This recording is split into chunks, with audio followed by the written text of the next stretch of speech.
Nashtaparesho Bhadreshu Nityam Bhagavata Sevya Bhagavati Madama Shoki Bhakti Bhavati Naishtaki Nigama Kapaturigarisam Phalam Shukam Karamita Dravya Samitam Pibata Bhagatam Rashamarayam Mahora Horasika Bhubi Vakaham Krishna Swadam Apagate Dhammagini Hesha Karonashtadvishamasha Parana Kodano Ditaham Om Mangana Timanandasya Ganangana Saraka Chaksurun Militam Yenatashmai Shri Gurave Namaha Sri Chaitanya Manobhishtam Stapitam Yena Bhutare Sayam Rupakaram Darati Swaparandikam Vandeham Sri Guru Siyata Parakamanam Sri Gurun Vaishnavam Sri Rupam Shagadatam Sahagana Raganatam Vitam Stam Sedevam Sadvaitam Savadutam Parijana Saitam Krishna Chaitanya Devam Sri Radha Krishna Paran Sahagana Ladita Shiveshakan Vitam Shadam Namaham Vishnu Panaya Krishna Pastaya Bhutare Srimati Bhakti Vedanta Swami Tanamane Namaste Saraswati Devi Gauravani Pacharine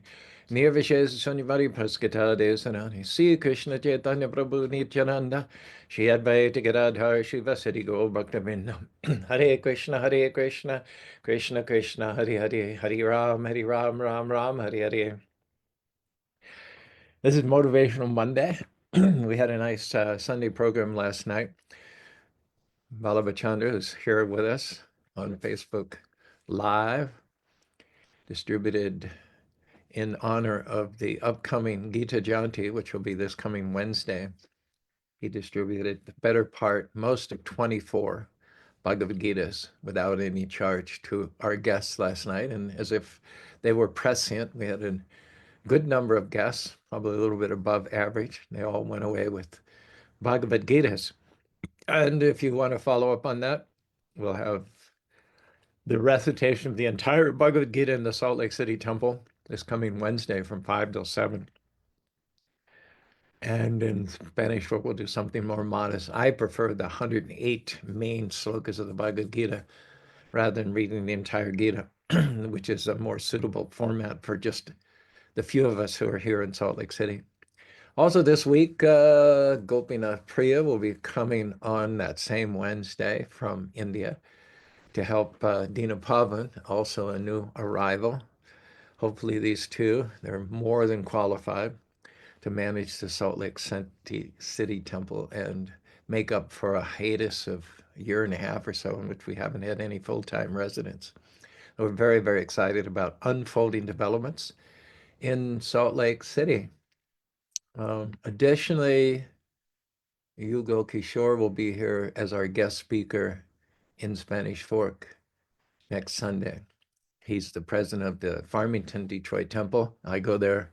I've gone there the last couple of years. They have a nice little festive colors in their parking lot there. And so he's become a good friend.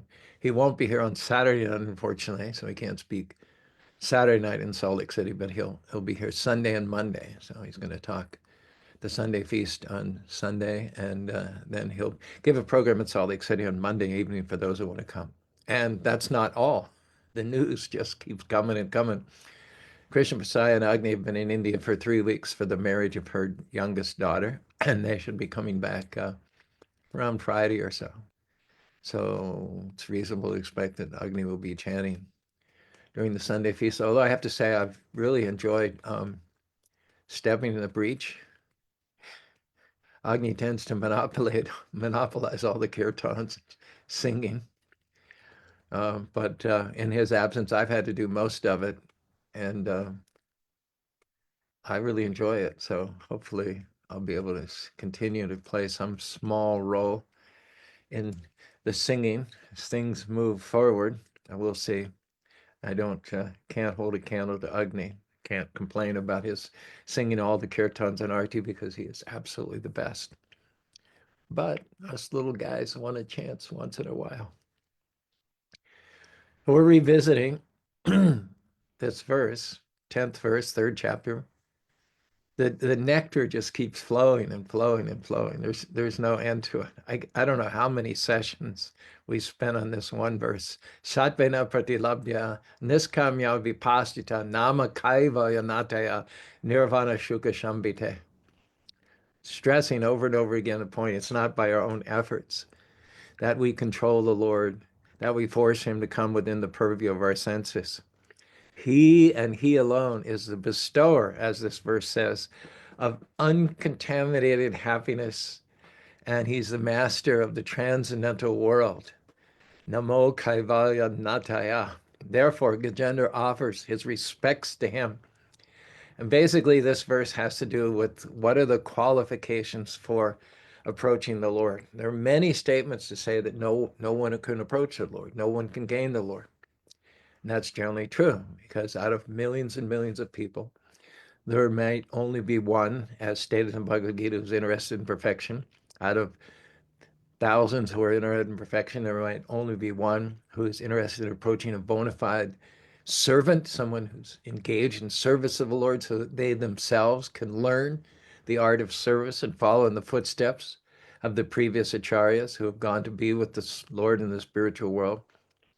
And even out of those who are initiated by a bona fide spiritual master, there are many who will not pursue the course. They'll think of initiation as a means to some other temporary end and eventually retract from the very process of serving the spiritual master in initiation.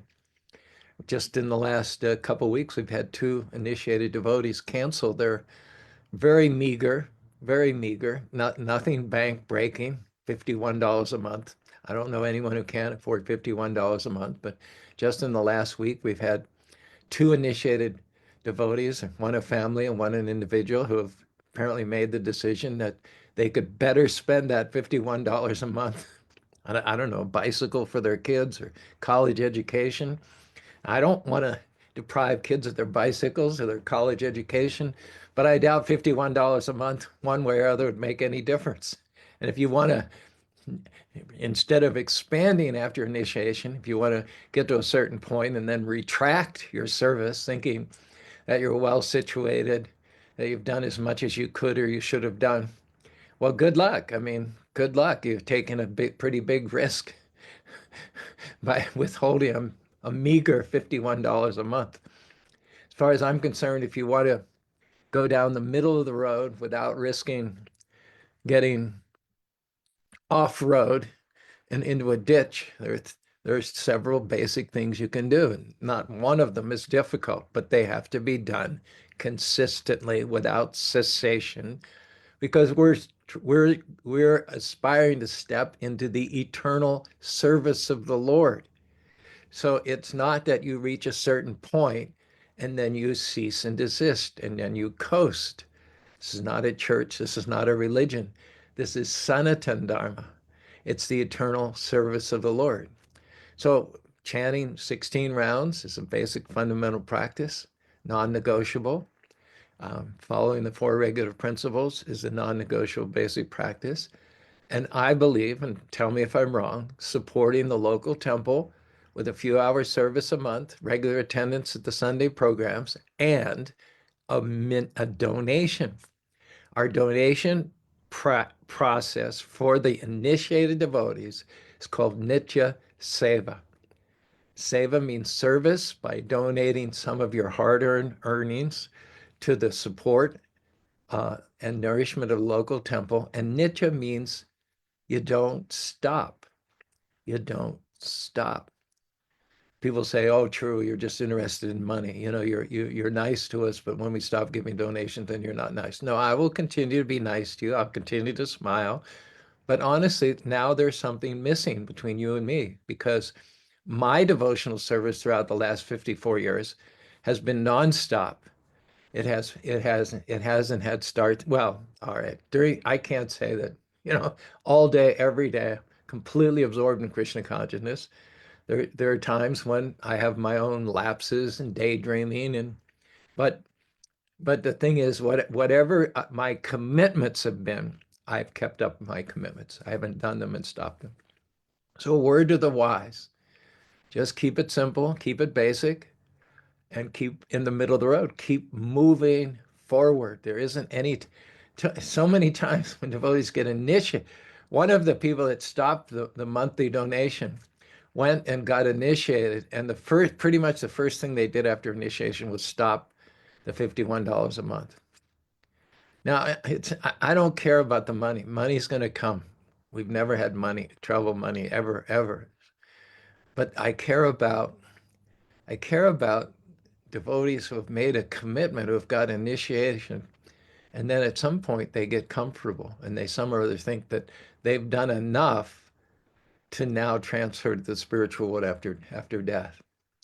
But Krishna consciousness does not have a beginning, a middle, and an end. If you're thinking beginning, middle, and end, I'll tell you, you're not in transcendental consciousness. You're not in sync with what is eternal service to the Lord. Someone says, well, I've got my altar at home and I buy clothes for my deities and I buy Vogue in the supermarket and I offer it on my altar. That's all right. Continue to do that. But when devotees told Prabhupada they didn't want to go to the temple, they wanted to worship at home, Prabhupada said, are your legs tree trunks?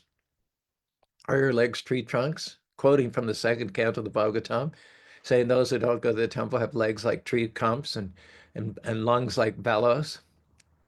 No, the temple is where you meet like-minded people, where you get instructions from people that are further on than you are, and where you have expert kirtans from devotees of half a century like Agnidev and so on and so forth.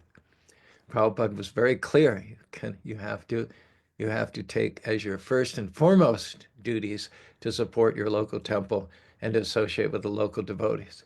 Just worshiping Krishna consciousness at home is not fundamental. It's peripheral. It's extra. What's fundamental is supporting local temple. So enough said.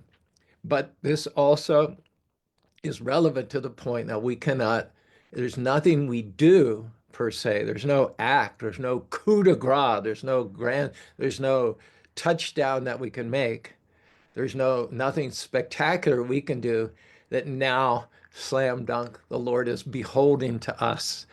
The main qualification for success in spiritual life, there's not one dramatic, you know, breath-catching, jaw-dropping thing that you'll ever do that you'll impress Krishna with.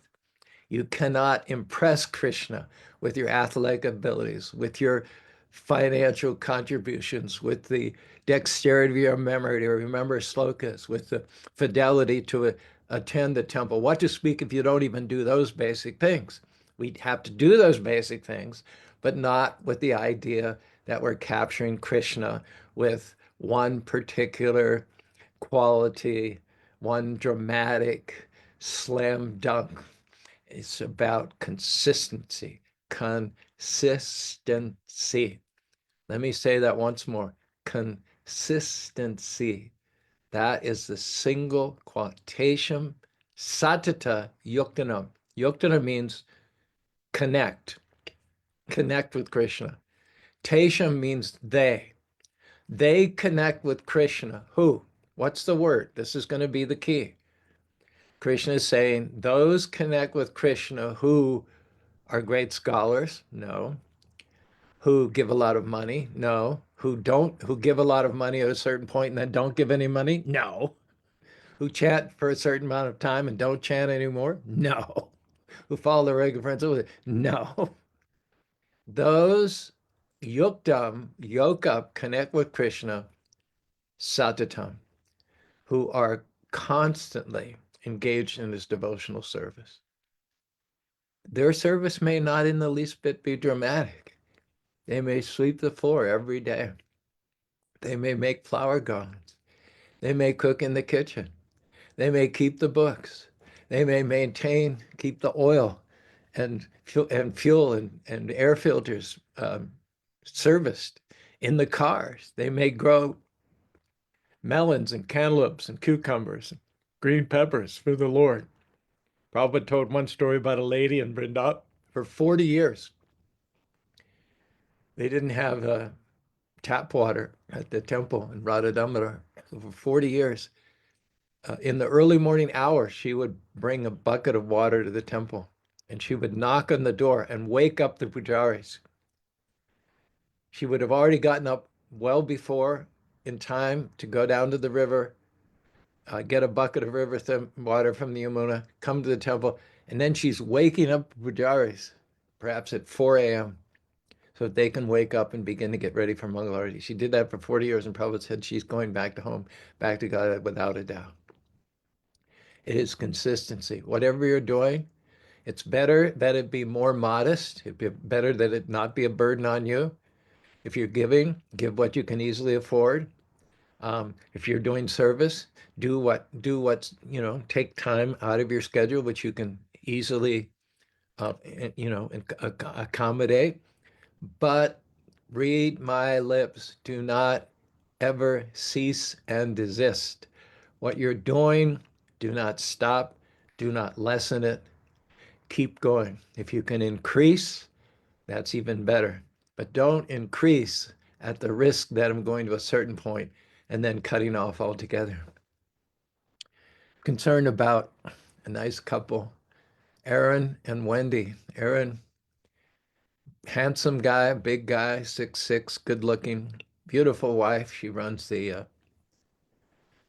I won't give some, I won't be personal about it, but beautiful wife. And Aaron, he was coming to the Sunday feast every week, every week. And when I get a little time to swing around and visit all the guests downstairs after the services, he would tell me that we had saved his life, apparently subject to depression and suicidal. And we'd saved his life. And coming to the Sunday feast and hearing our message of hope and upliftment was a lifesaver for him. And then he stepped it up a little bit. He started coming to the evening classes and listening to Agni's classes. And then his wife started showing up. She had never even come to the Sunday feast, but all of a sudden she starts showing up with him on a daily basis. And they're coming and coming. And I'm just like, I'm saying, I have to admit, I'm waiting for the hammer to drop. I'm waiting for the hammer to drop. I'd almost rather see him coming regularly to Sunday feast than coming every day, because I just felt that something was going to give. Something was going to give. And sure enough, after a couple of months, they came every week, every night. And they have 4 kids, and she runs a business and he works. So it couldn't have been easy. So from him coming to the Sunday feast regularly for a couple of years, then her showing up to 1 or 2 Sunday feasts, and then from the 2 of them showing up to the Sunday feast, which is once a week, it's an hour commitment a week, to showing up every night for about 2 months, and sometimes bringing the kids, and then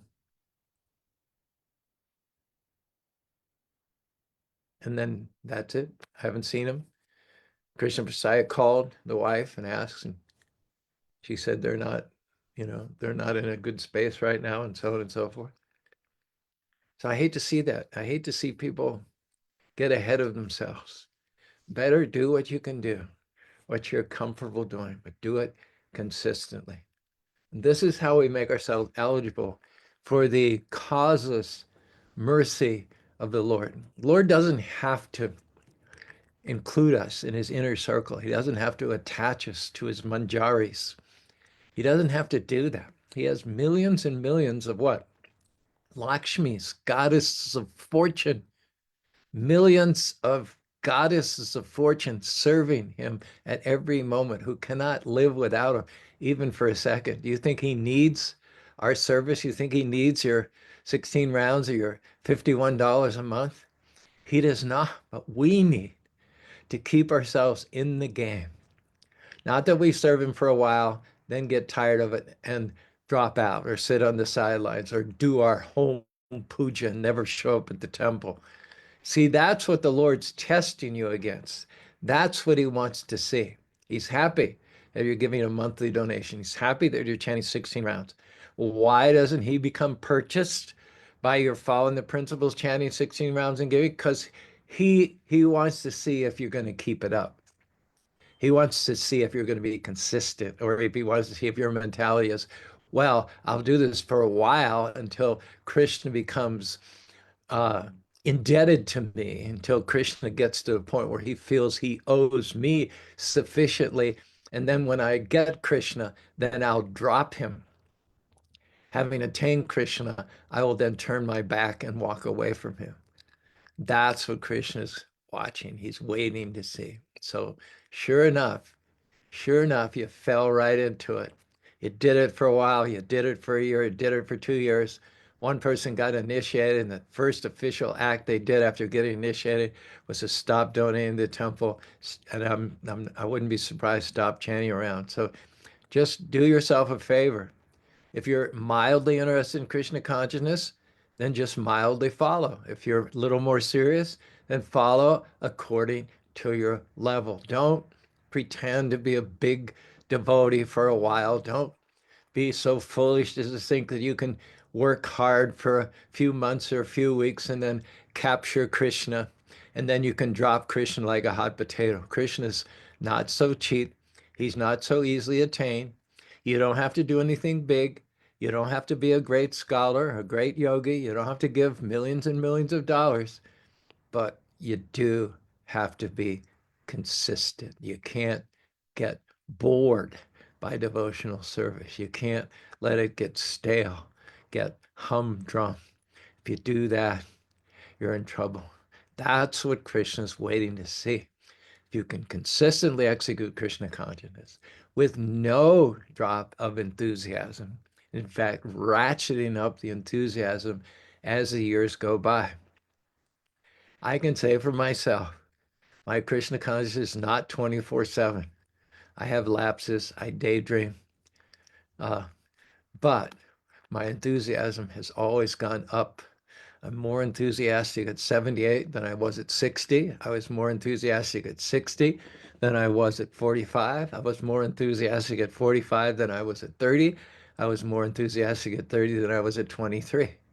So I'm not there yet. I have a long way to go, but I am moving forward. So if you're listening to this and you're an initiated devotee, be aware, okay? I'm only going to say this once. I'm not going to get up on my stump and harangue you day after day. I know you'll be offended. Some of you are going to be offended. You'll accuse me of only being interested in money, and you'll stop visiting the temple as if you're doing Krishna a favor. And that is my point exactly. If you get offended by a message like this, and you think that my job is to flatter you so that you'll continue to show your face at the temple and stuff it with prasadam, excuse me for my sarcasm, then probably it might be better if you do fade out. Maybe go to the Mormon church or the Catholic church or whatever. But if you're initiated devotee, if you're not initiated, don't get initiated if you're not ready to do the time. And the time is eternal. This is an eternal commitment. Life is eternal. God's eternal. The spiritual world's eternal. If you want to approach it with a temporary, one and done attitude, then don't get initiated. Initiation means you're taking it to the next level. You're not getting a spiritual name, going around talking about how great your spiritual master is, and then not doing any local service. Okay, this has been obviously very much on my mind lately, and I probably overvented, but it does speak to the point that we have to be consistent in our devotional service. We have to realize that devotional service is not temporary. It doesn't have a beginning, middle, and end. It is from here to eternity, as the title of the book said. Now, here's an example. In India, the most competitive examination test scores are for entrance into IIT, the Indian Institute of Technology. So if a boy on the high school level scores very high, competitively, he's in the top 5 percentile in all the tests and all like that. And he may, in fact, qualify to get into IIT. Now, once you get up under that level, the people who have qualified to get into IIT, into the Indian Institute of Technology, are the cream of the crop. Out of a population of 2 billion people, these few thousand are the pearls in the oyster. When they graduate from IIT, they are pretty much guaranteed to get a 6-figure salary, even in India. But that does not guarantee that they will get to meet the prime minister. There are thousands of such qualified people. There are thousands of them that have aced their exams. There are thousands of them who are intellectually brilliant. And out of them, there are thousands who give back to their country by community service, by technological advancement, by providing jobs. So it's not that by doing any of those things, acing your exams, getting a good high-paying job, giving back to the community, being a good father, being a good spouse, being a good member of the community, none of that forces the prime minister to come and see you. None of that really makes you exceptional. Of course, you are relatively few compared to the overall population, but still, that does not force the prime minister to meet you. Only if the prime minister decides to meet you. And in one sense, the successful, uh, contributing, educated, well-earning community members who give back to the community, prime minister can't meet them all. And the ones he does end up meeting, it's kind of random. It's kind of random. It's random who will come to his attention. It's random what detail will catch his attention. It's random, ultimately, who he will decide to come and see. So God's faith cannot be predicted. It cannot be second guessed. It cannot be estimated. You cannot put odds against it. That's why it's called causeless mercy. The prime minister will meet whoever he wants to meet. He may pass over someone who's more qualified, and he may meet someone who, in your estimation, is less qualified. But you can't then accuse the prime minister of being partial or being unfair, because this is in the area of favor. And who you favor, who any of us favor, is not subject to others' relative conception of what's fair and what's fair. That's why it said favor is not fair. So you can do everything to an exceptional degree. You can put yourself in the top 5% or the top 1%, and that has its rewards all on its own. But whether that's going to qualify, whether that's going to ensure or guarantee that Krishna appears, no, it does not follow. It does not follow. So similarly, if we try all on our own, with as many abilities as we have, still it's not sufficient, not even close, to pull Krishna into the purview of our sense perception. But if Krishna decides to meet us, we will definitely meet him.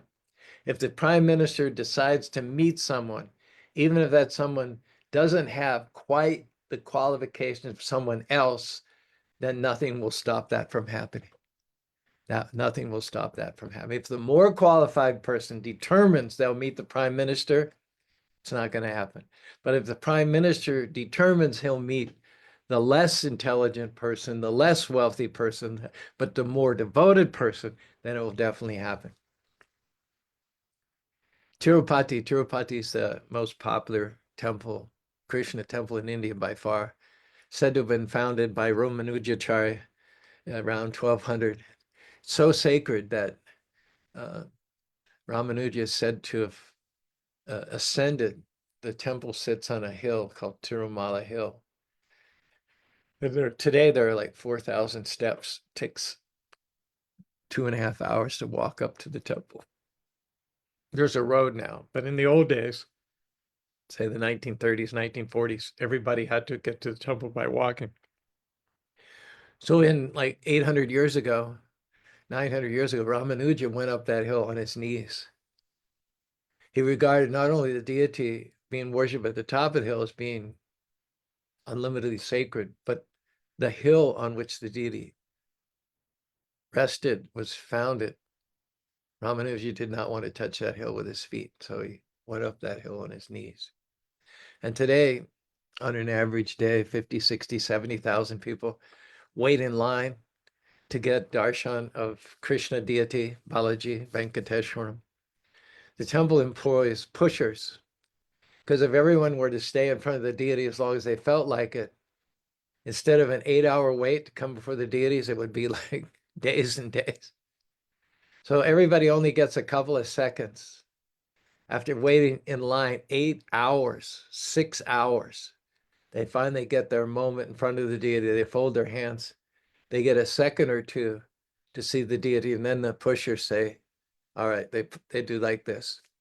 And if you continue to stay there and block up the line, the pushers will get a little more insistent. And if you continue to defy them, they'll like, and then if you still do it, they will physically push you. And it's interesting because there's men pushers and there's ladies pushers. And usually a woman will never touch a man or vice versa. That's culturally taboo.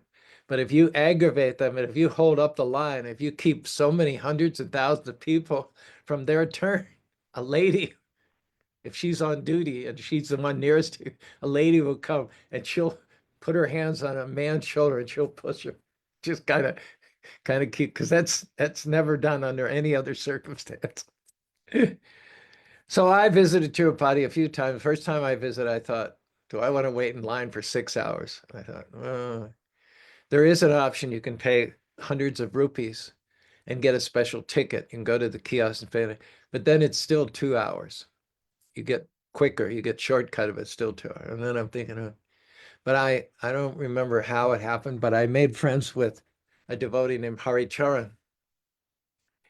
For some reason, he came up to me, we got talking and got liking it. Turns out Hari Charan has been visiting the temple every day for 27 years. He's a lifelong resident. He was born in Tirupati. His family, his brothers and father have passed away, run the biggest construction company in Tirupati. They build a good proportion of the houses and residence and apartment buildings for people to live in and pilgrims to stay in. He's known on a first name basis to every priest. So Hari Charan says, let me take you up. Let me take you. So just through no qualification of my own. And really, I didn't pick out Hari Charan. I wouldn't have known him from Adam. He found me. He found me some or other. And something about me, it wasn't my good looks, it wasn't my scholarship. There are many people better looking than me. There are many people more scholar than me. It wasn't that I gave a big donation to the temple, bigger, an eye-popping donation. It was his own, whim, if you will. It was his own will. Nothing to do with me. But he took me under his wing and he took me up. And within 30 minutes, I'm standing before the most popular Krishna deity in India. It's beautiful. He wears the most valuable jewel in the world. People think the Koh-i-Noor it's in the British Museum. No, he wears the most valuable jewel in the world. I think it's an emerald. And he's got thick tilak. You can't see his eyes because he's got this thick, wide tilak which covers his eyes. It's said that his eyes are covered, if I can remember it correctly, for two reasons. One is that if his eyes were uncovered, he would burn the whole earth to ashes with the intensity of his gaze. The other reason for covering his eyes with the tilak is that if devotees were to see the beauty of his eyes, they wouldn't leave. They didn't matter how hard they were pushed, they would bounce back. They would be rooted to the spot. They wouldn't leave. The deity has this big tilak, tucks his eyes. There are no pictures of the deities. There's one black and white picture from, I don't know, the 30s or something. So you really have to see the deity. There are no pictures otherwise. So I'm standing there with my friend Hari Charan, and all the priests know him.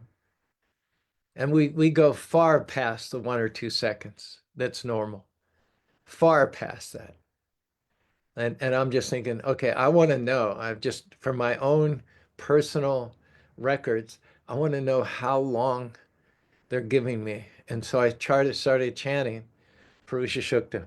Om Sahasasirsa Purusha Sahasaksa Sahaspate Sabavam Vishuddha Chadishtadda Sangalam Purushe Vigram Sarvam Yakspitam Yakshabam Tamrita Disheshan Yarin Itavanasya Mahima Tagjam Amsa Purusha, and so on and so forth. Yat Purushena Havisha Devi Yogamadan Bana Vasanto Sishadatam Grishmad Saradhi Saptashisham Parida Trisapta Devyagamatam Atandam Bhajanam Tamyagambarishi Shaksham Purusham Yana Tena Devi Adanto Sadyori Shasre Tajmarasha Jayata Yekichovyana Kavaha Jigade Tajmad Yagash Tajmada Jayata Brahmana Shamakamashid Bahurajanikaduru Tadasha Visha Padam Suramajayata.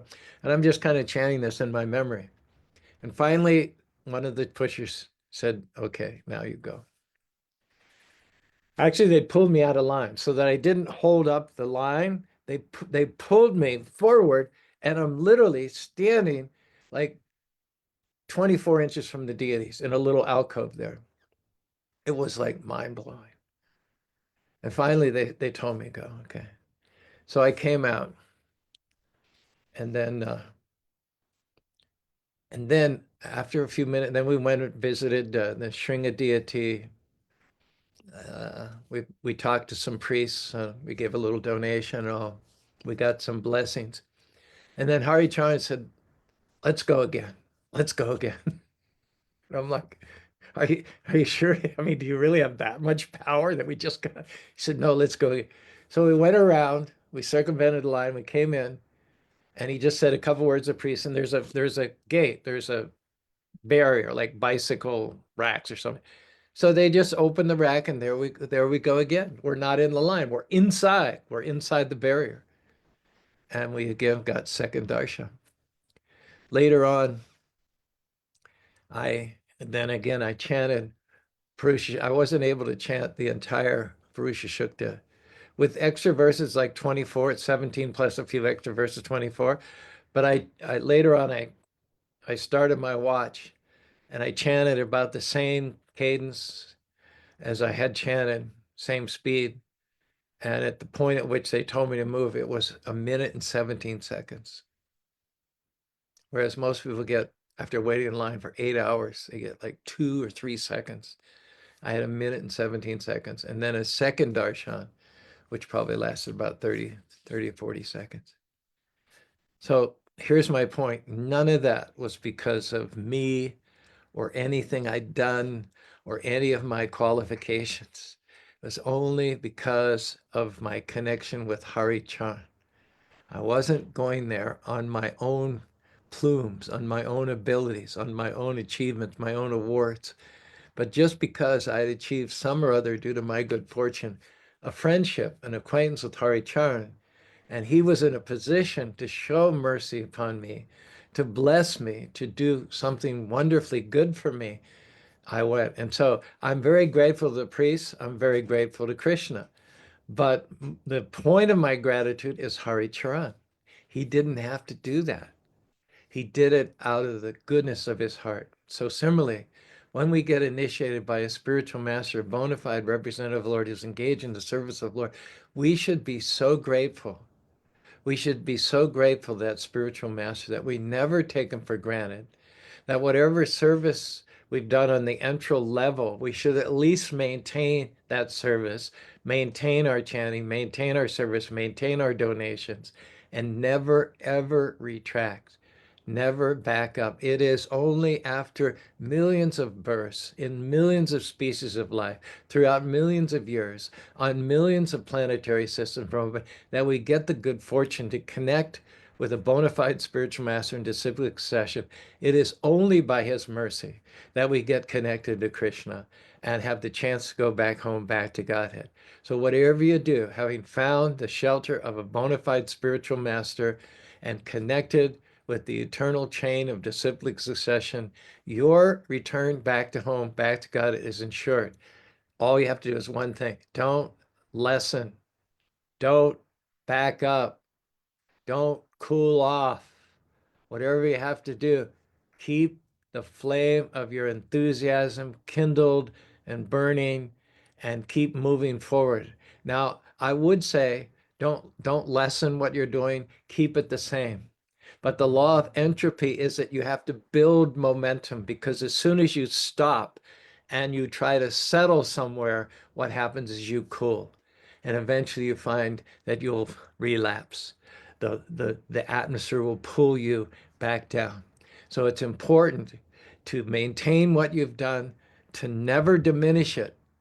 At the same time, incrementally increase your service, incrementally increase your enthusiasm. Some people may go back to home, back to Godhead within one lifetime because of their past credits of pious activities, like Gajendra. Gajendra was a devotee of his past life. He had a little hitch in his life as an elephant, but now he's going back home, back to Godhead after a bit of a hiatus. And his story is very instructive for all of us. Even a devotee falls from the path, Krishna heart keeps track. The right time will take him slack. He'll get you back home, back to Godhead. So don't having made a run at initiation, at devotional service, don't be like Gajendra, where you commit offenses, you think of your spiritual master in a mundane way, you think of yourself as part of Vaishnavism, like Catholics think of themselves as Catholic, or Episcopalians think of themselves as Episcopalians. You think you've done enough, you think you're doing God a favor. Do yourself a favor. Don't limit your mentality. Don't limit God. Continue to do what you did in the excitement of being a neophyte. Kindle your enthusiasm by associating with devotees. Identify with the mission, with the outreach. Be part of it. Do some service. Fund the temple. Keep moving forward, because there is no such thing as staying the same. You're either moving forward, kindling your flame, getting more and more enthusiastic and excited about going back to home, back to Godhead, or you're allowing yourself to cool off and relapse back into the old lifestyle in the way you are before. So our encouragement is, our message today is, keep moving forward. You don't have to be perfect. You don't have to be the biggest devotee. There's no one dramatic act that then you're done. You've impressed Krishna. You've indebted him to you. He's so grateful to you. There's no such thing. There's no such act. You have to be humble, be the servant of the servant of the servant of the servant. Aspire to take up service as a dust at the lotus feet of the Lord. Always support the previous devotees, your local temple. Never cool off. Never take anything for granted. Never back up, but always keep moving forward. Back to home, back to God. Hare Krishna, Hare Krishna. Krishna, Krishna, Hare Hare. Hare Rama, Rama Rama, Hare Hare. Well, I've been on my stump this morning. Anyway, what needed to be said has been said. Let the chips fall where they may. Anybody who would have benefited from this advice doesn't listen to my morning classes anyway. So, but those of you who are listening, take heed. Shali, good morning. Bye, Bobby. Talk about consistency. There's Mrs. Consistency herself. I take inspiration from Bhai Bobby. I take the dust from her lotus feet. Even if someone says, well, I won't give $21 a month. I won't give $51 a month to Caru because he's a loudmouth. You know, give the $51 a month so that Vaibhavi can then do her magic, okay? If you don't like Caru, you don't like Caru's outspokenness, give the $51 to Vaibhavi. I personally, whatever money comes, I just turn it over to Vaibhavi. That's been my policy for 55 years, and she's done magic with it. 2 beautiful temples built from the ground up, the grounds landscaped and beautified. Vaibhavi is like a miracle, a living, walking, breathing miracle. And honestly, anybody that can't give $21, $51 a month to support Vaibhavi's efforts, don't expect me to have an ear-to-ear smile and open embrace when you come to the temple. I will be polite, I will be courteous, but inside my heart there will be a sense of deep disappointment. Okay, dug myself a big hole this morning, but I'm not going to take anything back. Kelly Haribo up there in Idaho, love your enthusiasm. My prayer is that you keep it up, keep it up. Ram Kishore from Minneapolis. Now there's an enthusiastic guy. Be so enthusiastic you be so on fire that the fire will only feed on itself, increase. Don't have a little fire, because the little fire can be extinguished by any one of a number of little deposits of moisture that have a big fire, and make sure that the fire feeds on itself, that the fire itself is an impetus for becoming more fired up. Well, here's Vallabhachandra, a very fired up guy. Vallabhachandra is, he's not like a jumping up and down, Hari Bol at the top of his lungs. But ever since he started coming to the temple, I mean, and his progress has been step by step by step by step. Not leaping forward with a great like hop, skip, and a jump. In fact, he had many hard questions for me in the beginning. He had many doubts. He had many reservations, but he put the questions to me and he thought about them, and he worked his way through them step by step by step. So now he's distributing books. He's initiated. He's chanted 16 rounds. He's like a rock. Let Balabhachandra be an example to all of us. Joshua is another one, an uninitiated devotee, but he's been steady as a rock, unbudgeable. People like that give me lots of hope, lots of inspiration. God bless you all. So here is Balabhachandra. Persist. Don't cease and desist. Don't go away. You won't go astray if you can say that you brought a bucket of water every day. Consistent service is transcendental play. Yeah, it has to be play. You have to be in a mood that you're playing with Krishna. You're part of Krishna's play. What Vaibhavi does, this beautiful temple you see behind me, another beautiful temple, and the fish the koi, the wonderful architecture, the lotus flowers in the lake, the water lilies, the fountain, the ground cover, the lilac bushes, the outdoor aviary, the flags on the light poles which are solar heated, the gardens which are beautifully tended and grown, the greenhouse, on and on and on and on. It's just play. It's just play. Be part of the play. Don't take it, on one level, don't take it so seriously that everything depends on you, that you're carrying the weight. If you didn't give your $51 a month, I think some or other things would go, things would still expand. But if you give your $51 a month, it'll keep you in the play. It'll keep you in the fun. It'll keep you in the game. And what a cheap price. When you consider what alternative ways you could spend that 21 or $50 a month, good luck with that. Good luck an alternative, if denying that from Krishna and spending it somewhere else is going to get you divine play, Lila in the spiritual world. All right, so our time is up and more so. This has been Motivational Monday. We didn't actually cover much of the subject matter that I had intended, as you could imagine. So we'll get into the I won't say meat of it, we'll get into the curd of it tomorrow for Transcendental Tuesday. Hare Krishna, Hare Krishna, Krishna Krishna, Hare Hare, Hare Rama, Rama Rama, Hare Hare.